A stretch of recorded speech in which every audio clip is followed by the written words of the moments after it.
సమస్యల పరిష్కారానికి మధ్యవర్తిత్వమే మార్గమని తూర్పుగోదావరి జిల్లా ప్రధాన న్యాయమూర్తి జునైద్ అహ్మద్ మౌలానా అన్నారు. తక్కువ వ్యయంతో వేగంగా సమస్యలు పరిష్కారం పొందవచ్చని వివరించారు. సమస్యలను పరిష్కరించుకోవడానికి మధ్యవర్తిత్వాన్ని మొదటి మార్గంగా ఎంచుకోవాలని జిల్లా ప్రధాన న్యాయమూర్తి జునైద్ అహ్మద్ మౌలానా కక్షిదారులకు సూచించారు. జిల్లా కోర్టు ప్రాంగణంలోని బహుళ న్యాయస్థాన సముదాయంలో ఆంధ్రప్రదేశ్ న్యాయ సేవా సాధికారిక సంస్థ అమరావతి మరియు జిల్లా న్యాయ సేవాధికారి సంస్థ సంయుక్త ఆధ్వర్యంలో ఆగస్టు 1 నుంచి 7 వరకు నిర్వహించే మధ్యవర్తిత్వం దేశం కోసం అవగాహన ప్రచార కార్యక్రమాన్ని ఆయన ప్రారంభించారు. ఈ సందర్భంగా ఆయన మాట్లాడుతూ జిల్లా కోర్టులు, హైకోర్టులో పేరుకుపోతున్న వేలాది కేసులను తగ్గించేందుకు మధ్యవర్తిత్వం ఎంతో ఉపయోగకరమని తెలిపారు. వివాదాలను కోర్టు బయటే సామరస్యపూర్వకంగా పరిష్కరించుకోవడం శ్రేయస్కరమని పేర్కొన్నారు.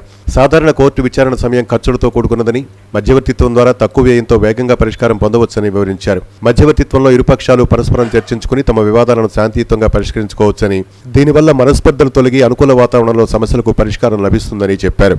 ఇరుపక్షాలు ఒకే వేదికపై కూర్చుని శాంతియుత వాతావరణంలో చర్చించి తమ వివాదాలను సామరస్యంగా పరిష్కరించుకోవచ్చని, సాధ్యమైనంత వరకు మధ్యవర్తిత్వం ద్వారా సమస్యను పరిష్కరించుకోవాలని కక్షిదారులను కోరారు.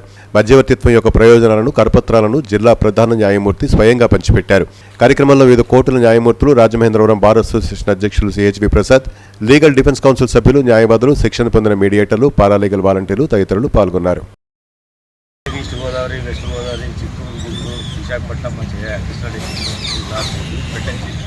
So wherever there is possibility of settlement, they can use mediation as a source to settle their case. That is my appeal to all the. I don't want to call parties as litigants because litigants is a negative term. So I advise the parties to use mediation as a source to settle their cases where there is possibility of settlement. That is my. Okay, thank you.